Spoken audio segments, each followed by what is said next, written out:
CM पद को लेकर मचे घमासान पर बोले तेजस्वी यादव, मैं किसी जल्दबाजी में नहीं हूं। महागठबंधन में सब कुछ ठीक चल रहा है। ललन सिंह ने कुछ गलत नहीं कहा है।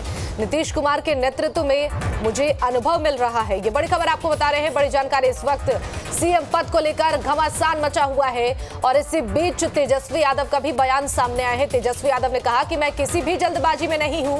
महागठबंधन में सब कुछ ठीक चल रहा है। ललन सिंह ने जो भी कहा था वो गलत नहीं था। नीतीश कुमार के नेतृत्व में मुझे अनुभव प्राप्त हो रहा है।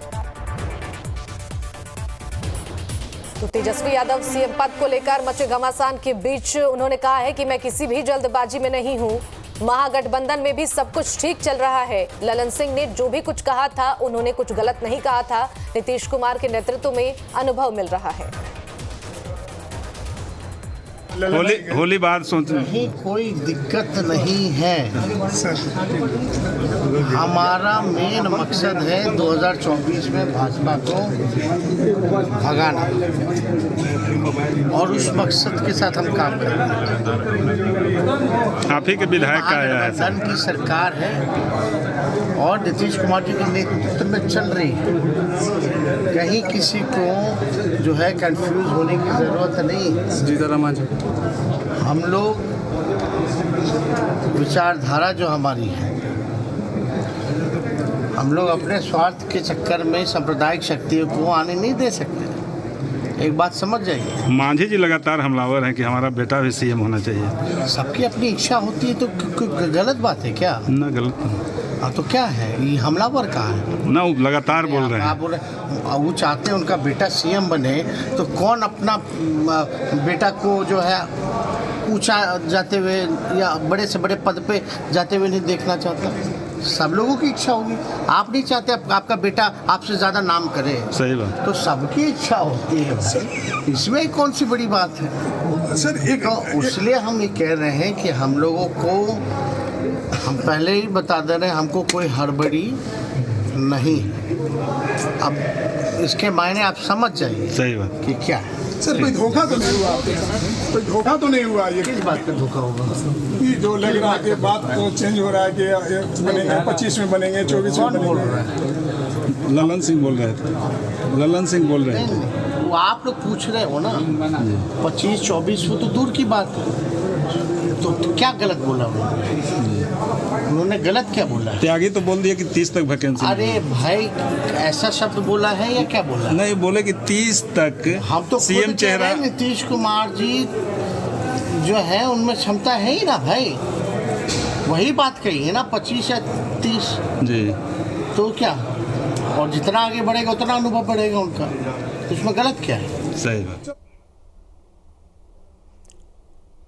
और चलिए इसी खबर पर ज्यादा जानकारी देंगे संवाददाता रजनीश सिन्हा हमारे साथ जुड़ गए हैं। रजनीश, देखिए तेजस्वी यादव ने सीएम पद पर जो तनातनी बनी हुई है उसको लेकर अपनी चुप्पी तोड़ दी है। साफ तौर पर वो यही कह रहे हैं कि मुझे कोई जल्दबाजी नहीं है।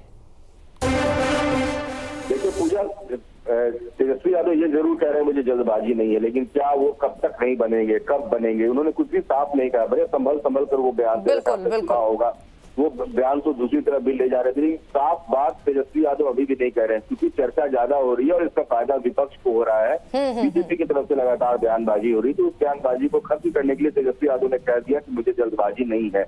लेकिन जल्दबाजी नहीं है का मतलब क्या है? हर किसी के लिए ये पैमाना अलग अलग होता है। तेजस्वी यादव के लिए जल्दबाजी का शब्द क्या है? क्या 1 महीने, 2 महीने, 1 साल, 2 साल, 5 साल? कुछ तो कहीं कोई बात होगी। और जितनी चर्चाएं हो रही है, लगातार विधायकों की तरफ से बयान आ रहे हैं और पार्टी किसी बयान को नकार भी नहीं रही है। किसी ने ये नहीं कहा पार्टी की तरफ से कि कोई विधायक बयान न दे, या जो विधायक बयान दे रहे हैं उनके बयान को सीरियसली न लिया जाए, या उनके बयान को आधिकारिक नहीं समझा जाए। और ऐसा नहीं कोई एक व्यक्ति कह रहा है, हर 2 दिन पर कोई दूसरा व्यक्ति कहता है कि अब तेजस्वी यादव की ताजपोशी हो जाएगी, अब तेजस्वी यादव मुख्यमंत्री हो जाएंगे। ललन सिंह के बयान के बाद चर्चा ये आने लगी कि आरजेडी के जो नेता थे वो नाराज भी हो गए थे कि इस तरह की बात आप कैसे कर सकते हैं कि 2025 में ही वैकेंसी नहीं है, जबकि 2025 में मुख्यमंत्री ने खुद कहा है कि तेजस्वी यादव चेहरा होंगे। तो पूरे परिप्रेक्ष्य में देखें तो इस पूरे जो हंगामे को शांत करने के लिए और विवाद को शांत करने के लिए तेजस्वी यादव ने बयान जरूर दे दिया है। लेकिन अंदर खाने कहीं ना कहीं कुछ ना कुछ तो तैयारी जरूर चल रही होगी। बिल्कुल रजनीश, देखिए यहाँ पर भी उन्होंने क्लियर नहीं बोला है, बड़ी ही सोच समझ कर ये बयान उन्होंने दिया है। और देखिए यहाँ पर कवर अप करने की भी कोशिश उन्होंने की है। ललन सिंह के बयान के बाद से ही विपक्ष लगातार हमलावर थी, लेकिन इस बीच उन्होंने ये भी कहा कि ललन सिंह ने जो भी कुछ कहा वो गलत नहीं था। बिल्कुल, देखिए उन्होंने कहा कि ललन सिंह ने अगर कहा है नीतीश कुमार की क्षमता के विषय में या 25 या 30 तक, तो वो भी तेजस्वी यादव खुल के नहीं कह रहे थे। वो सिर्फ ये कह रहे थे कि अगर मुख्यमंत्री उतने लंबे समय तक मुख्यमंत्री रहेंगे तो उनको अनुभव होगा, लेकिन वो ये नहीं कह रहे थे कि वो मुख्यमंत्री बने रहेंगे। उन्होंने ललन सिंह के बात को सिर्फ इंडोर्स किया है, लेकिन ललन सिंह का जो बयान था वो बिल्कुल साफ था कि वो किसी मूड में नहीं थे कि हाँ 25 में कोई नया चेहरा हो। लेकिन जब हंगामा बढ़ा तो दिल्ली पहुंच के ललन सिंह का बयान भी बदला और तेजस्वी यादव के तेवर भी नरम पड़े। लेकिन पिछले 2 दिनों में ललन सिंह के इस बयान के बाद पूरी चलती दोनों दलों के बीच में बढ़ गए थे, कोई दो मत नहीं है। और उसके बाद से लगातार आरजेडी की तरफ से बयान भी आने शुरू हो गए। बिल्कुल रजनीश, देखिए बयानबाजियों का दौर जारी है, विपक्ष के पास भी एक मुद्दा है इसे भुनाने के लिए। लेकिन इस बीच जिस तरीके से नीतीश कुमार ने इस बात का जिक्र किया था, कहीं ना कहीं तेजस्वी यादव के नेतृत्व में चुनाव लड़ने की इस बात के बाद से ही सियासी खलबली मच गई और धीरे धीरे जो दरारें बढ़ती गई। उपेंद्र कुशवाहा को इसी बात का मलाल था, इस बात का वो बार बार जिक्र भी करते रहे। बिल्कुल, देखिए उपेंद्र कुशवाहा को इस बात का मलाल हमेशा रहा कि पार्टी ने तवज्जो नहीं दिया और गठबंधन में जो जगह वो चाह रहे थे वो उन्हें मिल नहीं पाया। मंत्रालय में भी जगह नहीं मिला, कैबिनेट का दर्जा भी नहीं मिला, न सरकार में वो किसी भी ओहदे पर रहे, उन्हें सिर्फ एमएलसी बना दिया गया। इससे उसे वो झुंझुन्ना कहते रहे कि मुझे एमएलसी बनाकर एक झुंझुन्ना दे दिया गया जिसके पास कोई शक्ति नहीं थी। एमएलसी तो बहुत है, लेकिन उसके उनके पास शक्ति क्या है? मेरे पास क्या शक्ति थी? न सरकार में, पार्टी में मुझे कोई ओहदा नहीं मिला, न सरकार में कोई ओहदा मिला। जबकि मुख्यमंत्री ने कहा था कि आगे आप लोगों को देखना है और अब मुख्यमंत्री कह रहे हैं आगे तेजस्वी यादव को देखना है। ये बातें नागवार गुजरी थी उपेंद्र कुशवाहा को, यही कारण है कि उपेंद्र कुशवाहा ने किनारा कर लिया और एक अलग चीज की कोशिश की है। ठीक है रजनीश, आपका शुक्रिया इन तमाम जानकारियों के लिए।